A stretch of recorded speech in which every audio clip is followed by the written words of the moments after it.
अशुभ हरण मंगल करण धनी श्रीदेव चंद्र जिना श्री प्राणनाथ निज मूलपति श्री महराज सुना तेज कुंवर श्यामा युगल को पल पल करू प्रणाम पल पल करू प्रणाम। आत्म संबंधी धाम धनी के लाडले एवं प्यारे सुंदर साथ जी, आपके श्री चरणों में मेरा कोटि कोटि प्रणाम। पट अर्श अजीम जो मुराई की उघाड़े झेमू कोठिए लिकंदी त आऊ कोना अचाली के एहडे हुई तो दिल में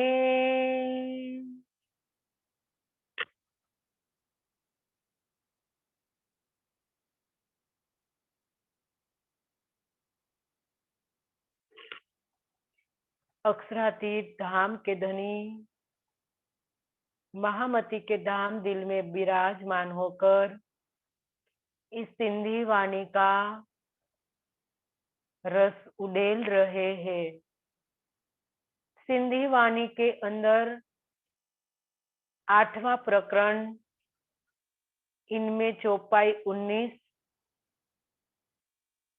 18 चौपाई पूर्ण की और 19 चौपाई में हम पहुंचे। तो कल की चर्चा को हम याद करें कि धनी ने कल की चर्चा के अंतर्गत हमें क्या समझाया। कल की चर्चा में धाम के धनी ने खुद चल के दिखाया, चितवन की महत्ता को समझाया, जो आज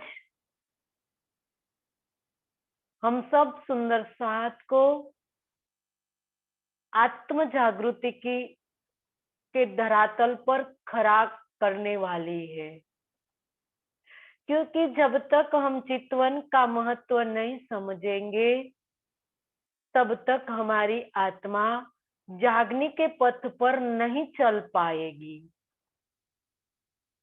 हमें जाना है निराकार के पार और तीन के भी पार। तो वहां पहुंचने के लिए सबसे परे की जो बात निजानंद योग इस संसार के अंदर आया तो इनको ही चितवन कहा और तारतम वाणी के अंदर भी रास्ते लेकर कयामत नामा तक सिर्फ चितवन की ही महत्ता को दर्शाया गया है। अगर हम एक एक चौपाई को निक्के करके देखें तो उनका यही निर्णय निकलता है कि हमारे धाम के धनी को हमें देखना है, तो देखने के लिए हमें चितवन में डूबना ही पड़ेगा। तो कल हमारे हादी ने हमें यही बात समझाई कि आप मुझे छिपकर बुलाते हैं। छिपकर का मतलब चितवन में बुलाना, क्योंकि यहाँ हमें इस अवसर मिला है इस संसार के अंदर धनी को अकेले में रिझाना। एकांत यहाँ मिला है, परम धाम के अंदर जाकर हम फिर इन इश्क के अंदर डूब जाएंगे, फिर ऐसा अवसर हमें नहीं मिलने वाला है। तो इंद्रावती को धनी ने अकेले में बुलाया। तो इंद्रावती कहती है कि मैं अकेले, आप मुझे अगर बुला रहे हो, चितवन करा रहे हो, तो मैं क्यों नहीं करूं। तो इसी के कारण इंद्रावती ने 3 साल तक चितवन किया। इससे पहले जब पद्मावतीपुरी धाम के अंदर जब ब्रह्म लीला चल रही थी, तो सुबह और शाम दोनों टाइम श्री जी चितवन कराते थे। श्री बंगला जी दरबार के अंदर सब सुंदर साथ को चितवनी को अनिवार्य करना ही होता था। तो फिर भी सुंदर साथ विलखते रहे, तड़पते रहे दीदार के लिए। तो इंद्रावती ने 3 साल चितवन किया, क्योंकि साथ में तो है सही, लेकिन पिछले साथ के वाणी कही। साथ में जो सुंदर साथ थे, उन्होंने तो देखा कि हमारे हादी चितवन कर रहे हैं, हमारे श्री प्राणनाथ जी चितवन में डूब रहे हैं, तो हम सबको चितवन करना ही है। तो उसने तो किया, लेकिन हमारे लिए बताया। वाणी में भी जो भी किरंतन के अंदर राज से लेकर कयामत नामा के अंदर जो भी चितवन की महत्ता को दर्शाया गया है, वो हमारे लिए। तो आज भी सिंधी वाणी के अंदर इस चितवन की महत्ता छठे दिन के सुंदर साथ के लिए बताई। लेकिन आज छठे दिन के जो सुंदर साथ है, इतने आलस्य और प्रमाद के अंदर अपने को घिरा दिया है कि वो चितवन की महत्ता को समझने के लिए तैयार ही नहीं हो रहा है। कि वो कहता है कि क्या चितवन करना, कहाँ लिखा है वाणी के अंदर चितवन करो। चितवन करने की कोई जरूरत नहीं है। ऐसा भी कई सुंदर साथ है जो इस प्रकार से उड़ा देता है हमारे हादी की बात को। क्योंकि सुंदर साथ जी वाणी के अंदर सब बातें प्रत्यक्ष नहीं लिखी जाएगी। जो इनकी बातों ने जो भाव समझेगा, वो ही उनकी महत्ता को समझ पाएगा। तो एक रसोए इश्क सो, चले प्रेम रसपुर। श्रृंगार तो पूरा चितवन में डूबने के लिए ही कहा गया है। सागर और श्रृंगार और परिक्रमा, सुंदर साजी, इन 3 ग्रंथों को सिर्फ चितवन ही में ही हमारी समझ में आएगा। क्योंकि इतना गहरा है ये 3 ग्रंथ, इतना गुझ है कि इस प्रकार से हम नहीं समझ पाएंगे। ऐसे ही सुनते सुनाने से या और भी कोई भावलीनता में हमारी समझ में नहीं आएगा। सुंदर साथ जी, इनके लिए हमें चितवन में बैठना ही पड़ेगा। तो ये बात कल इंद्रावती ने हमें बहुत अच्छी तरह से समझाई, और आज भी यही बात आगे स्पष्ट कर रही है इंद्रावती के एहेडी हुई तो दिल में, तो मुके जाहिर को के ये इलम डेई मु मंज बेही वेण बड़ा को कढ़े। एहडी हुई तो दिल में, तो मुके जाहिर को कई। हे धनी, यदि आपके दिल में ऐसी ही बात थी, तो आपने मुझे इतनी बड़ी शोभा और उत्तरदायित्व देकर संसार में जाहिर क्यों किया। हेडी हुई तो दिल में, तो मुके जाहिर की इलम डेई मुंह मंज बेही, मतलब कि मेरे अंदर विराजमान होकर आपने अखंड ज्ञान का प्रकाश किया और मेरे मुख से ही ब्रह्मवाणी के रूप में बड़े बड़े वचन क्यों कहलाया। अब इंद्रावती सब सुंदर साथ को दीदार कराना चाहते हैं और धनी की ओर से और विलंब हो रहा है। तो इंद्रावती यहाँ धनी को कहती है कि धनी, आपके दिल में ऐसी बात थी, मतलब इतना विलंब ही करना था आपको, तो आपने मुझे इतनी बड़ी शोभा क्यों दी। आपने मुझे आपके जैसी शोभा दी और इतना उत्तरदायित्व दिया पूरे ब्रह्मांड को अखंड करने का।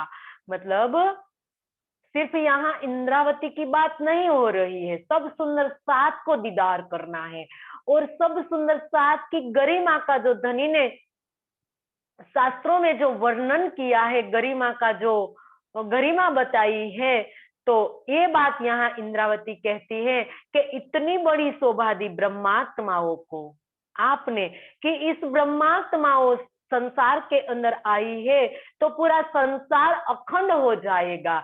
यहाँ की एक एक कण, मतलब जड़ चीज भी योग माया के ब्रह्मांड के अंदर चेतन हो जाएगी। इतनी बड़ी शोभा दी और इतना बड़ा उत्तरदायित्व दिया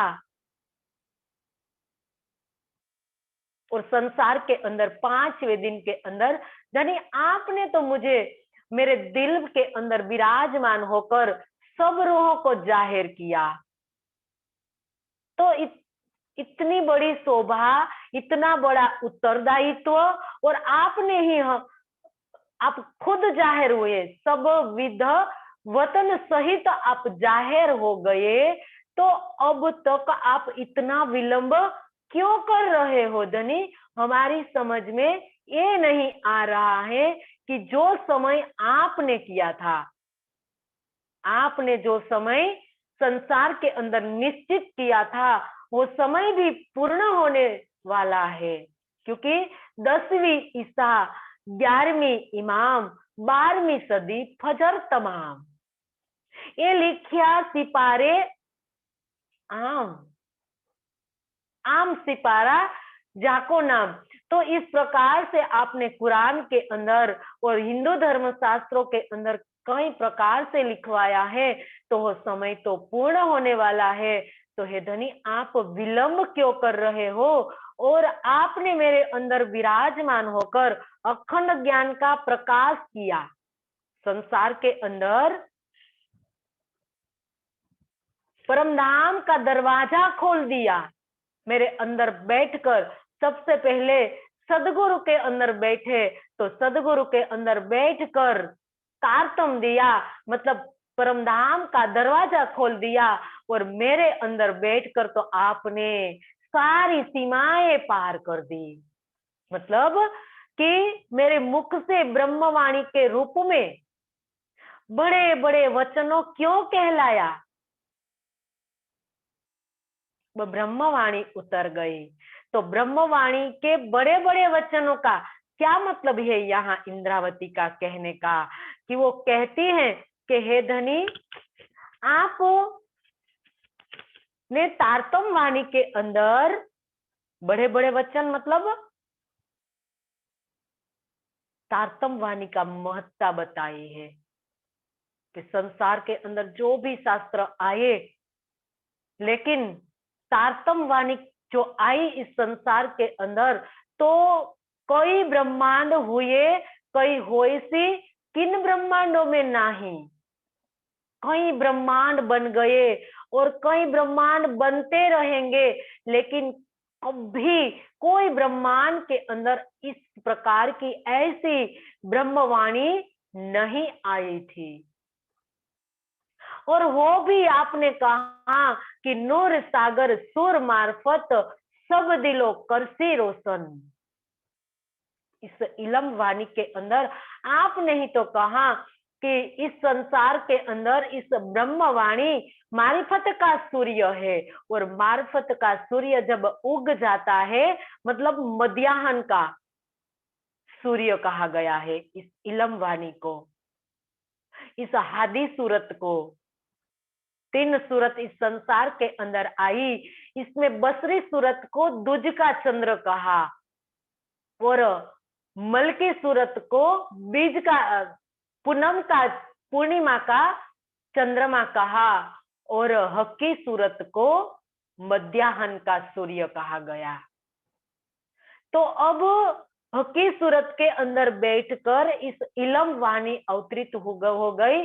तो इस प्रकार से सूर्य जब उग गया होगा तो इनके अंदर बारीक बारीक भी दिख जाता है। सुंदर साथ जी, हम यहाँ के सूर्य की बात करें तो सबसे पहले सूरज जब उगता है और जब अस्तांचल की ओर जाता है तब तो थोड़ा थोड़ा अंधकार होने लगता है, तब हमारे कोई चीज कम दिखाई देती है। लेकिन जब मध्याह्न में सूरज होता है तो बारीक बारीक जो चीज होती है वो भी दिखाई देती है। तो यहाँ इंद्रावती का कहने का भाव है कि अब तो इस प्रकार इस ब्रह्मवाणी उतर गई तो अब कोई किसी के अंदर कोई शंका ही नहीं रही। बेशक इलम आ गया इसके संसार के अंदर और सब जीवों के दिल के अंदर इस ब्रह्मवाणी प्रकाश करने वाली है। तो ये बड़े बड़े वचन आपने मेरे धाम दिल के अंदर कहलाए। तो अगर आपको मुझे अकेले में ही दीदार देना है तो आपने इतनी आत्माओं को मेरे पीछे क्यों लगा दिया? इंद्रावती धनी को पूछ रही है कि हे धनी, आपने मुझे इस संसार के अंदर प्राण नाथ बनाया और इतनी आत्मा को इस ब्रह्मवाणी उतर गई तो अब सब रूहें ने जान लिया कि श्री जी के अंदर अब युगल स्वरूप विराजमान है और जागने का उत्तरदायित्व अब इंद्रावती को दिया गया है। इंद्रावती के में अंगे संगे इंद्रावती मेरो अंग, जो अंग सौंपे कोई इंद्रावती को ताये प्रेमे रमाड़ू रंग। ये चौपाई क्या सिद्ध करती है धनी? आपने मुझे इतनी शोभा दी संसार के अंदर तो सब रूहें अब मेरे पीछे लग गई, मुझे प्राणनाथ मानकर अब रिझाने लगी। तो इसका क्या, इसका उत्तर कौन देगा और इनको दीदार कौन देगा? क्योंकि मैं तो आपको ही प्रियतम मानती हूँ, आप ही मेरे प्रियतम हो। मूल स्वरूप के साथ जोड़ रही है इंद्रावती। सुंदर साथ जी सब सुंदर साथ को मूल स्वरूप के साथ जोड़ रही है कि सबको मूल स्वरूप से ही जोड़ना होगा। संसार के अंदर कोई दूजा मर्द ना कहावी, एक मेहंदी पाक पुरन, खेल सी मिल रास जागनी 36,000 सयन। अक्षरातीत की शोभा सिर्फ इंद्रावती को दी गई है। इंद्रावती जैसी शोभा इस संसार के अंदर किसी को नहीं मिलने वाली है। सब ब्रह्मात्मा कहलाएगी, सब सुंदर साथ कहलाएंगे, सब परमहंस कहलाएंगे, लेकिन कोई अक्षरातीत नहीं कहलाएंगे। सिर्फ महामती की शोभा है। तो धनी आपने इतनी बड़ी शोभा मुझे दी और सब सुंदर साथ को मेरे पीछे क्यों लगा दिया? अगर आपको दीदार ही नहीं देना था सुंदर साथ को तो इतने बड़े बड़े वचन तारतम वाणी के अंदर आपने तो कहा कि मैं एक रूह को एक रूह को इस संसार के अंदर सुख दूंगा, परम धाम जैसा सुख दूंगा और एक एक रूह को दीदार दूंगा। आपने तो कहा है इस तारतम वाणी के अंदर।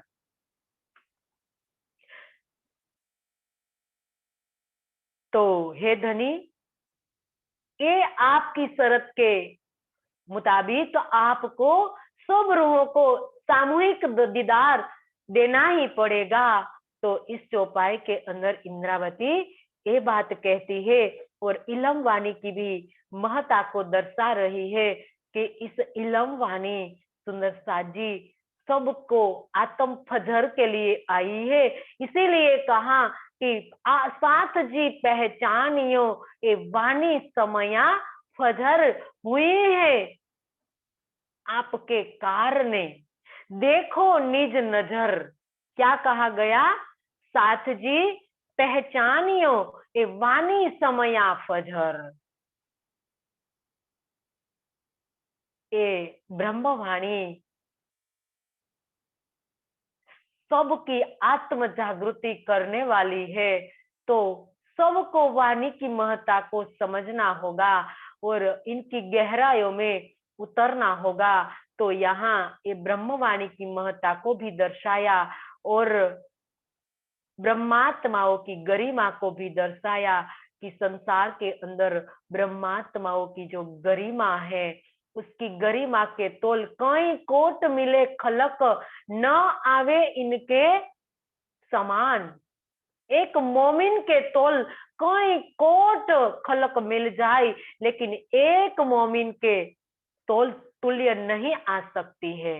अगर ये मोमिन किसी को अपने संग में रखे तो इन जीव को कभी दोजक नहीं मिलने वाली है। इतने इनके संग करने से भी इतना सारा जीव का कारज होने वाला है। ऐसी ब्रह्मात्मा की गरिमा धनी ने बताई है। तो हमें अपनी गरिमा को समझना होगा, अपने प्रीतम की गरिमा को समझना होगा और इस ब्रह्मवाणी की गरिमा को समझना होगा। तीनों को हम समझ जाएंगे तो सुंदर साथ जी हमारी आत्मा की फजर होने में देर नहीं लगेगी।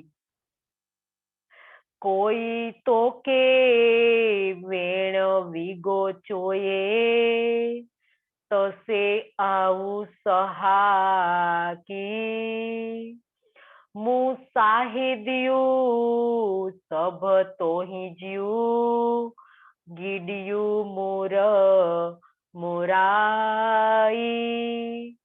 कोई तो के वेण विगो चोये, आपके संबंध में यदि कोई कटु वचन कहता है तो मैं उसे कैसे सहन कर सकती हूँ। मुँह साहिद्यू सब तो ही जीव, इस खेल में आने से पहले परमधाम से लेकर अब तक की आपकी सभी साक्षियों को मैंने ग्रहण कर लिया है। धनी अब मेरे से कुछ नहीं छिपा है। जब हम परमधाम से आए तहां से लेकर आज तक और इससे पहले शायद आपने जो धर्मशास्त्रों के अंदर जो साक्षी दी, इन सब शास्त्रों की साक्षियों को मैंने जान लिया है। तो अब मुझसे कुछ नहीं छिपा है। तो इन सब साक्षियों को देखकर मैंने आपको प्रियतम माना है, मेरे धनी माना है, खसम माना है। आप मेरी आत्मा के प्रियतम हो। तो अगर कोई आपके बारे में कोई ऐसे वचन कहे तो मैं कैसे सहन करूं। इस संसार की कोई पतिव्रता स्त्री होती है जो उसके पति के कटु वचन सहन नहीं करती, इस संसार की पतिव्रता नारी। लेकिन धनी हम तो कहाँ की है? वो सुहागिन नार है परम धाम की, जिसके बारे में संसार ने कभी सोचा ही नहीं है। उनकी पहुंच वहां तक पहुंची ही नहीं है। वहां की हम सुहागिन हैं, तो धनी आपके बारे में अगर कोई ऐसे वचन कहे, मतलब यहाँ इंद्रावती के कहने का भाव है कि बहुत गहरा है सुंदर साथ जी। अगर हम इनके बारे में और गहराई में सोचे तो कई बातें खुलेगी सुंदर साथ जी। लेकिन यहाँ एक मोटे रूप में हम समझे कि यहाँ इंद्रावती कहती है एक अपना पक्ष रखने के लिए। वैसे तो बातुनी तो बहुत गहरा भाव है इनका कि हमारे प्रियतम के बारे में अगर हम सुंदर साथ जी कोई ऐसी वैसी बात बोलता है तो कभी वहां बैठना नहीं चाहिए। अगर हमारे सदगुरु की कोई निंदा करता है,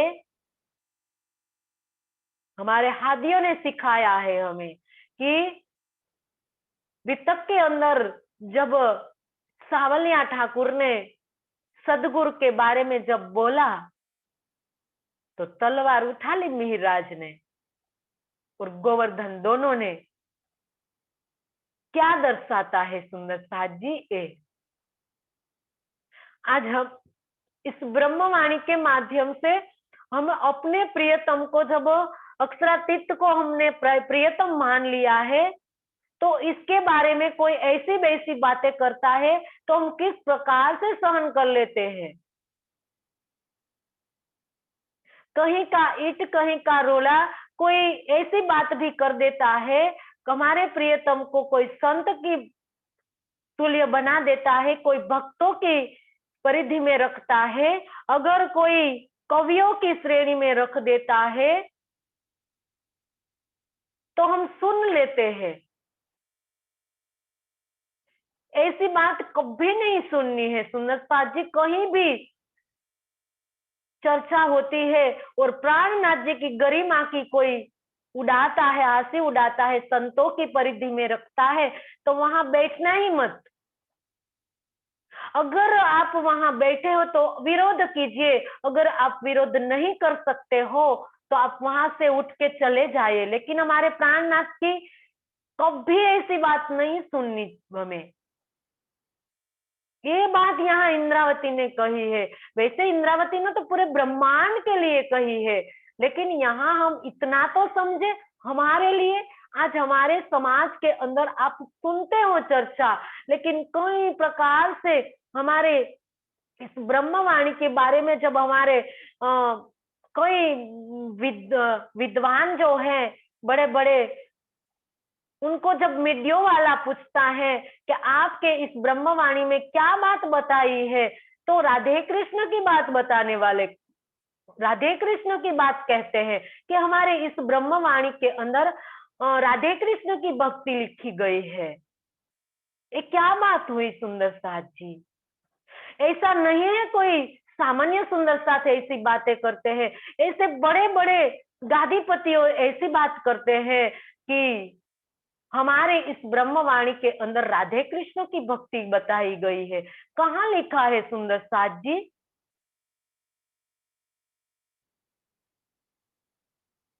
इस प्राणनाथ की गरिमा को हम अगर बढ़ा नहीं सकते हैं तो हम इनकी गरिमा को कम करने का हमें अधिकार किसने दे दिया?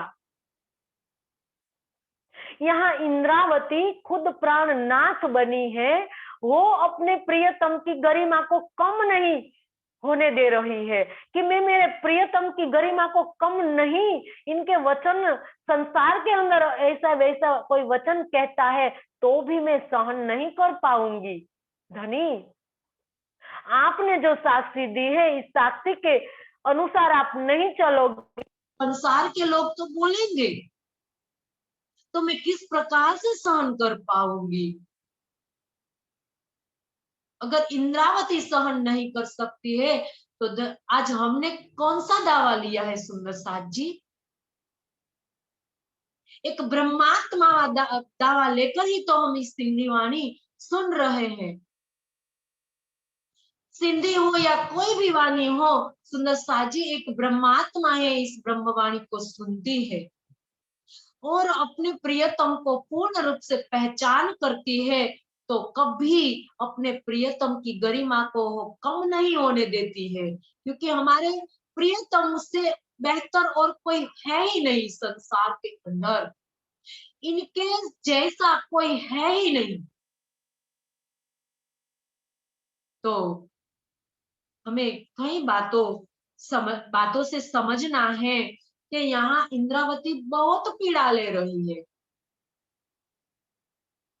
कि यो कई मूल इंद्रावती कहती हैं कि कोई भी एक सर्वशक्तिमान अनादि सत्ता के प्रति नतमस्तक सुंदर संसार के सभी धर्म के अनुयायियों है, सब एक प्राणनाथ पार ब्रह्म के प्रति अपनी श्रद्धा को व्यक्त करते हैं।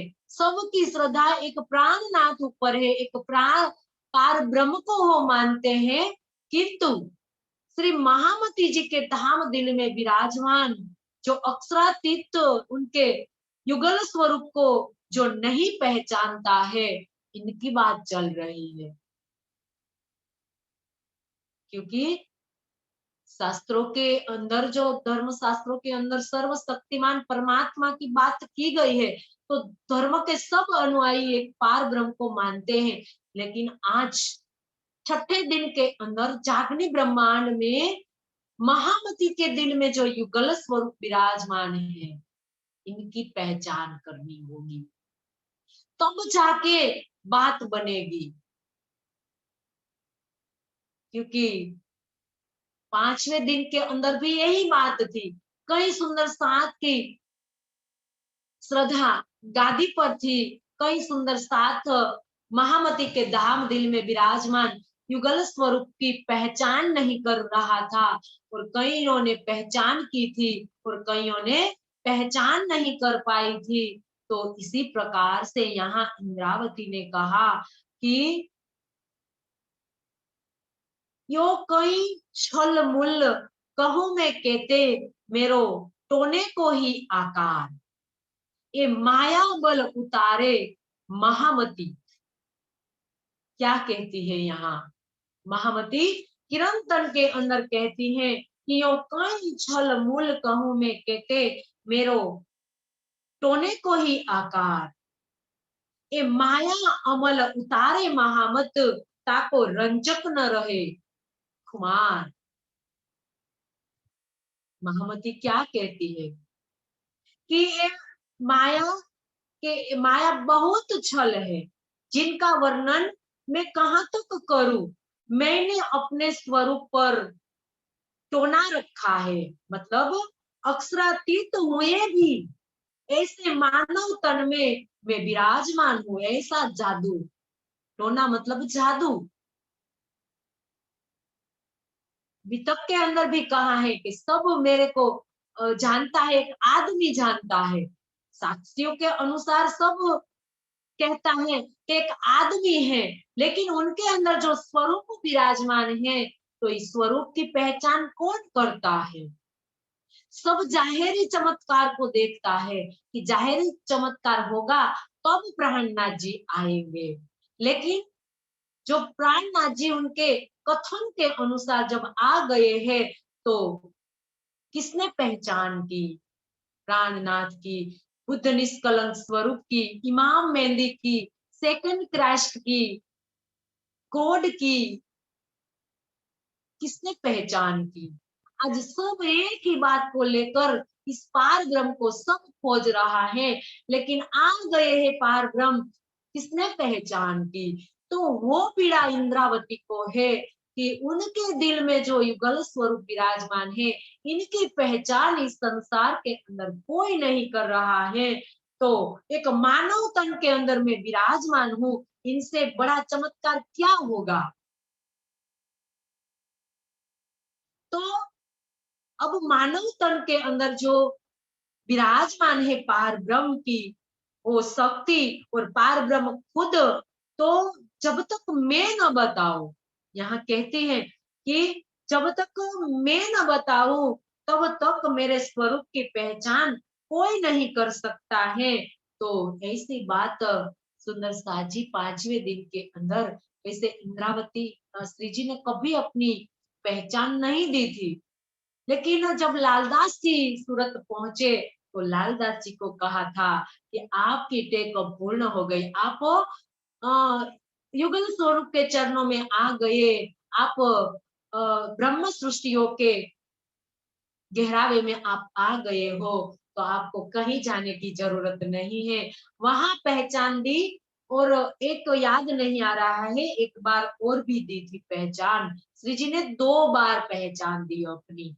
वैसे युगल स्वरूप जब विराजमान हुए महामती के दिल के अंदर, तब से लेकर 5वें दिन के अंदर कभी श्री जी ने अपनी पहचान प्रकट नहीं की थी, लेकिन इस प्रकार से 2 प्रसंग में श्री जी ने अपनी पहचान प्रकट की थी। तो इस प्रकार से यहाँ बताया गया कि जब तक मैं न बताऊं तब तक किसी को भी पहचान नहीं होती है। तो इस तारतम ज्ञान में प्रेम की राह बताकर इस माया के नशे को उतारता हूँ। इंद्रावती यहाँ टोने को आकार मतलब अमल उतरे महामत, तो इस माया का अमल इस तारतम ज्ञान से मैं उतारता हूँ। तो ऐसी बात यहाँ इंद्रावती ने कही है। और कहा है कि कयामत नामा के अंदर भी ये बात बताई गई है, इसकी महत्ता को बताया गया है कि इन मोती का मोल कोई न जाने, ना किन्हू कानों सुनाए, सोई जले जो मोल करे, और सुनने वाले भी जल मरे।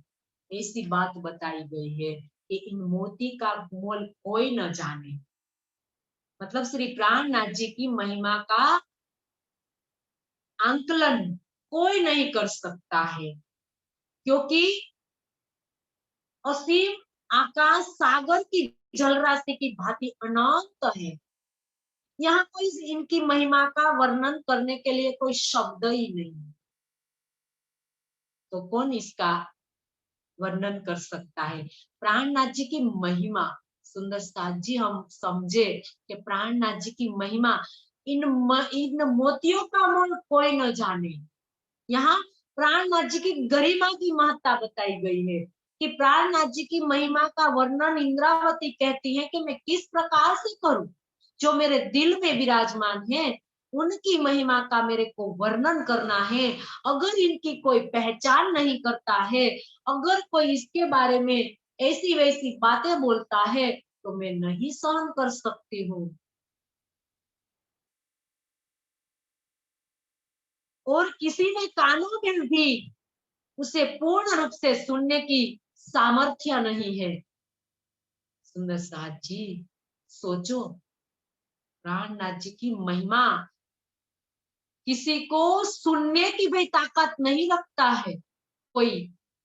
और आगे कहा कि इतना होने पर भी यदि कोई अपने बौद्धिक बल के अहंकार में भी प्राणनाथ जी की महिमा का जो शब्दों में मूल्यांकन या आंकलन करने का प्रयास करता है, तो उसे प्रायश्चित अग्नि में जलना पड़ेगा। यहाँ यही बात बताई है कि सोई जले जो मोल करे, और सुनने वाला भी जल मरे। बहुत बड़ी बात कह दी है यहाँ। इसका मतलब है कि प्राणनाथ जी की महिमा का गायन करना बंद कर दिया जाए। शंका होती है ना, ऐसी बात नहीं है यहाँ कि हमें बंद नहीं करना है। इसका समाधान हमें इस चौपाई में धनी ने बताया है कि श्री जी की महिमा का मूल्यांकन करने को अपराध माना गया है, महिमा गायन करने को नहीं। कि परम धाम में विराजमान श्री राज जी की जैसी अनंत महिमा है, वैसी ही अनंत महिमा इस संसार में प्रकट होने वाले श्री प्राणनाथ जी के स्वरूप की है। सुंदर साथ जी स्वरूप की पहचान कराई। जो मूल स्वरूप परम धाम में विराजमान है, वो ही आवे स्वरूप महामती के धाम दिल में विराजमान है, उनकी पहचान करनी है। उनकी पहचान कोई बिरला ही कर सकता है, ये कहा है। ऐसा नहीं है कि कोई उनके गरिमा का वर्णन नहीं करना है।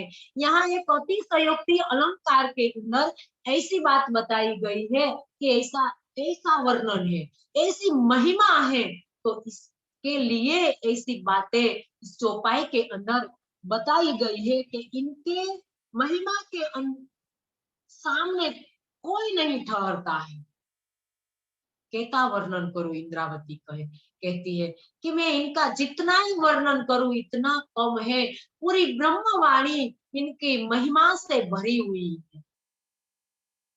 अगर आपको इनकी महिमा को जानना है तो पूर्ण रूप से इस ब्रह्मवाणी का मंथन हम करेंगे और चिंतन करेंगे, तब जाके इनकी महिमा हमारी समझ में थोड़ी सी आएगी। तो कई प्रकार से सुंदर साथ जी यहाँ बताया है कि प्राणनाथ जी जो जो इस स्वरूप की श्रद्धा भाव से बंदगी करेगा, क्योंकि बड़ा कयामतनामा में बताया कि एक बदले बंदगी हजार, एक करनी कबूल इमाम, कि एक बंदगी का 1000 गुना फल मिलेगा। इस स्वरूप की पहचान करने से, इनकी बंदगी करने से एक बंदगी का 1000 गुना फल मिलेगा। और जो इस स्वरूप की निंदा करेगा उसे फरिश्तों दोजख में डालेंगे। तो ऐसी बात यहाँ लिखी गई है। तो हमें उनके स्वरूप की पहचान करके, गहन चिंतन करके सुंदर साथ जी इस विषय को समझना होगा, तब जाके हमारी समझ में आएगा। क्योंकि इंद्रावती ने तो बहुत गहरी बातें हमें समझाई है। प्राणनाथ जी के स्वरूप की जो महिमा बताई है, इन महिमा का वर्णन इन जुबा इंद्रावती ने नहीं किया तो इस जुबा से हम किस प्रकार से कर पाएंगे। जो इंद्रावती ने पहचान की है, ऐसी पहचान आज तक किसी ने नहीं की है। तो सुंदर साथ जी आज हम 400 वर्ष से इनकी महिमा को पहचानने की कोशिश कर रहे हैं। तो आज हम किस मुख से इनका वर्णन करें। तो सुंदर साथ जी आगे हम चौपाई को आगे ले के देइल दुनी इलम, देइल दुनी इलम, मुके परी परी समझाई, को हेडियू गालियू मुहा दुनिया में कराइए।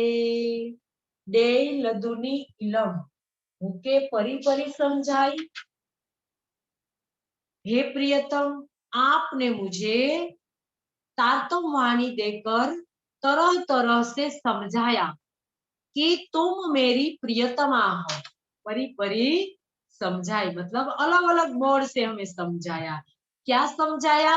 कि तुम मेरी प्रियतमा हो। को हेडियू गालियू मुहा, मतलब यदि आपको दर्शन की नहीं देना है, दर्शन ही नहीं देना है, तो आपने मेरे मुख से तारतम वाणी में प्रेम की इतनी बड़ी बड़ी बातें क्यों कहलाई। अब इंद्रावती धनी को अपना पक्ष रखने के लिए कहती है कि हे धनी, आपने ही मुझे तारतम वाणी दी और देकर अलग अलग मोड़ से समझाया। और आपने तो कहा इस इलम वाणी के अंदर कि तुम मेरी प्रियतमा हो। इस इलम वाणी के अंदर यही बात तो समझाई है धनी ने, हमारे निज स्वरूप की पहचान कराई, प्रियतम की पहचान कराई और हमारे प्रियतम कि हम प्रियतमा हैं। ये सब बातें इस इलम वाणी के माध्यम से हमें पता चला। और कहते हैं कि यदि आपको दीदार दर्शन नहीं देना है तो आपने श्रीमुखवाणी के अंदर क्यों ऐसी बड़ी बड़ी बातें लिखवाई। श्रीमुखवाणी के अंदर आपने तो लिखा कि हक इलम से होते है और सब का दीदार। क्यों लिखा? क्या इस ब्रह्मवाणी की इस चौपाई झूठी हो जाएगी। धनी आप दीदार नहीं दोगे तो इस ब्रह्मवाणी की चौपाई झूठ मिथ्या हो जाएगी। तो इस इलम वाणी के अंदर आपने लिखा है, तो लिखा है तो होगा ही सबको कि इस तारतम वाणी से, इस इलम से वो तो है और सुबह का दीदार। इसका क्या मतलब है? तारतम वाणी से अखंड परम धाम का दीदार सबको होने वाला है। तो आप दीदार ही नहीं दोगे इस संसार के अंदर, तो आपकी इस ब्रह्मवाणी खोटी हो जाएगी, झूठ हो जाएगी। तो तारतम वाणी के बड़े बड़े वचन, मतलब प्रेम की गरिमा को बताई कि तारतम वाणी में प्रेम की इतनी बड़ी बड़ी बातें क्यों लिखवाई। तारतम वाणी पूर्ण रूप से प्रेम का ही स्वरूप है, और प्रेम का स्वरूप होने से एक एक वचन प्रेम से लिखा गया है और प्रेम के स्वरूप में लिखा है। इसीलिए तो आपने कहा है कि अब कहो रे इश्क की बात, इश्क शब्दातीत साख्यात, जो आवे मिने शब्द तो 14 तबक करे रद। इश्क की महिमा आपने लिखवाई तारतम वाणी के अंदर, और भी कहा कि तुमको इश्क उपजावने में सोई करूं चिनस। इश्क की महिमा पूरी ब्रह्मवाणी इश्क का स्वरूप है, क्योंकि आप ही तो इश्क के स्वरूप हो, और आपकी कही हुई इस ब्रह्मवाणी इश्क का स्वरूप है, और पूरी ब्रह्मवाणी में इश्क की ही बात आपने लिखी है। तो इश्क की महत्ता क्यों आपने लिखवाई इस ब्रह्मवाणी के अंदर? क्योंकि संसार के अंदर तो इश्क था ही नहीं, संसार के अंदर इश्क नहीं था। इसीलिए तो कहा था कि प्रेम ना नाम दुनिया मिने ब्रह्म सृष्टि लियाई इत। ये प्रेम इन्होंने जाहिर किया, ना तो प्रेम दुनिया में कित।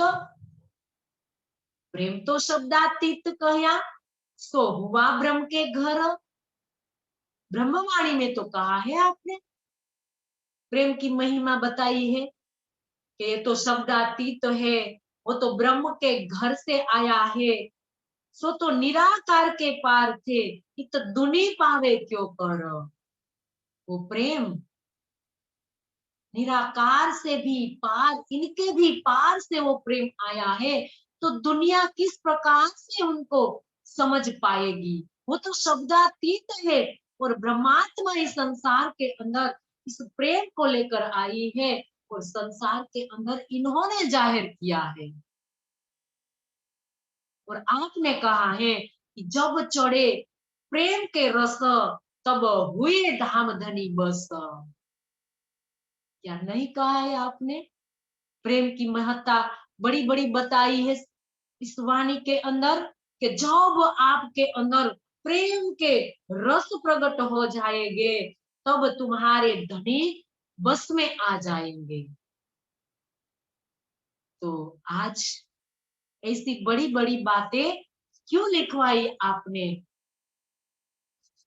अगर दीदार ही नहीं देना था आपको, तो इस ब्रह्मांड के अंदर आपने क्यों लिखवाया? इंद्रावती अपने धनी के प्रेम के आगे प्रश्न चिन्ह खड़ा कर रही है कि धनी आपको दीदार देने के लिए आना ही पड़ेगा, क्योंकि वो वकील बनी है, और वकील का कार्य है केस को जिताना।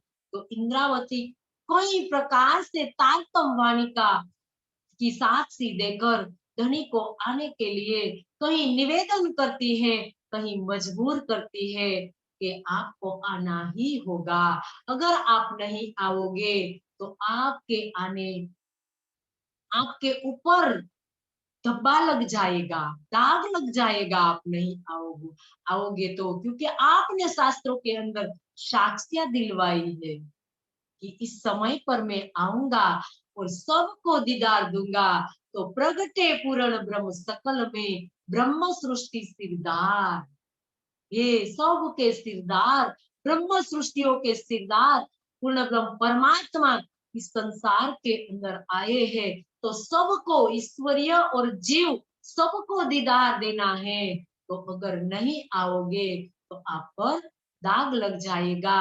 अगर दाग लगेगा तो इंद्रावती कभी सहन नहीं करेगी। आपके ऊपर कोई दाग लगाएगा तो इंद्रावती नहीं सहन करेगी।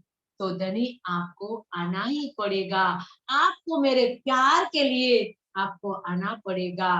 तो धनी को आने के लिए इंद्रावती कहती है, सब जोर पाही जो डेई करे, मुके कमर बंधाई, बाकी रे कम थोरडे, मुके को अटकाए। सब जोर पाही जो डेई करे, मुके कमर बंधाई, आपने मुझे अपनी पूरी शक्ति दी और कमर बंधाई मतलब तैयार किया। आपने मुझे अपनी पूरी शक्ति देकर आत्मिक आनंद के लिए तैयार किया। बाकी रे कम छोड़े, अब तो केवल थोड़ा सा ही काम बाकी है, उसी के लिए क्या अटका रखा है। इंद्रावती यहाँ और धनी को मजबूर कर रही है कि धनी आपने मुझे आपकी पूर्ण रूप से शक्ति दे रखी है, आपने मुझे प्राणनाथ बनाया कि सुख देऊ सुख लेऊ सुख में जगाऊ साथ, मैं इंद्रावती को उपमा दई मेरे हाथ, मैं इंद्रावती को मेरी सारी शोभा दे दी है। तो हे धनी आपने मुझे पूर्ण रूप से आपकी शक्ति दे दी और मुझे आत्मिक आनंद देकर तैयार कर दी। आपने तो किया तैयार, कहाँ हमारे पास कुछ भी था, हम तो आपके समकक्ष खड़े होने के लायक भी नहीं है, लेकिन आपने हमें बनाया, आपके समकक्ष खड़ा किया, आपने आपकी शक्ति देकर आत्मिक आनंद के लिए तैयार किया। तो हे धनी अब थोड़ा सा ही काम बाकी है, मतलब अब दीदार देना। और क्या कहती है इंद्रावती कि तात्म ज्ञान देकर हमें पूर्ण रूप से विश्वास दिया, शक्ति देकर मतलब ईमान दे दिया आपने। इस तारतम वाणी से पूर्ण रूप से ईमान आ गया हमें और विरह के धरातल पर भी खड़ा कर दिया आपने। इंद्रावती ने कितना विरह किया हफ्सा के अंदर, तब जाके उनको ये शोभा दी गई। तो ये कहा पूरी शक्ति मतलब पूर्ण रूप से उनके समकक्ष बना दिया। तो परम धाम में जिन रहस्यों को हमने नहीं जाना, हम नहीं जानते थे, उसे उसे भी आपने बता दिया इस तातम वाणी में। लेकिन क्या बाकी रखा, सिर्फ प्रेम की बातें करने के लिए, दर्शन न देने के लिए और प्रेम की बातें न करने से ऐसा लगता है कि जैसे थोड़ा सा ही काम अटका, ये थोड़ा सा काम मतलब ये बात यहाँ इंद्रावती की कहने का भाव, दीदार देना और मीठी मीठी बातें करना, सिर्फ इतना ही तो काम बाकी है। जो परम धाम के अंदर हमने जो नहीं जानते थे वो रहस्य आपने इस तारतम वाणी से उजागर कर दिए, सब मतलब सब बात जाहिर कर दी आपने। लेकिन एक थोड़ा सा काम आपने बाकी रख दिया, सबको दीदार देना और सबके साथ मीठी मीठी बातें करना, इतनी ही बात आपने रख दी। तो धनी आप इतनी बात पूर्ण करके सब रूहों को दीदार दे दीजिए और सबके साथ मीठी मीठी बातें करिए। तो इंद्रावती का यही कहने का भाव है कि हे सुंदर साथ जी, सब सुंदर साथ इस तारतम वाणी लेकर इस आत्मिक आनंद को लीजिए। इस आत्मिक आनंद मतलब पूर्ण रूप से ईमान लेकर खड़े हो जाइए और खड़े होकर सब तारतम वाणी के अंदर जो कुछ कुछ रहस्य दिए गए हैं, अब जाने और जानकर धनी का दीदार पाए और इनके साथ मीठी मीठी बातें करिए। इससे होगा। आत्मिक बल ये है सुंदर साथ जी। इंद्रावती कहती है कि पूर्ण रूप से सुंदर साथ जी आप ईमान पर खड़े हो जाओगे, तब धनी आपके साथ मीठी मीठी बातें करेंगे, आपके साथ आपको दीदार देंगे। तो जो इंद्रावती को पूर्ण रूप से शक्ति दी, तो हमें भी तो देंगे, हमें भी तो दिया है इस तारतम वाणी से। इंद्रावती ने जो दिया, इनसे कम नहीं दिया है धनी ने हमें, इनसे ज्यादा दिया, इस इलम वाणी को दे दिया धनी ने हमें इंद्रावती के माध्यम से। तो सुंदर साथ जी इनकी गरिमा को समझकर हम धनी का दीदार करें। तो समय भी पूरा हो गया। जो पाए दोहरा ले।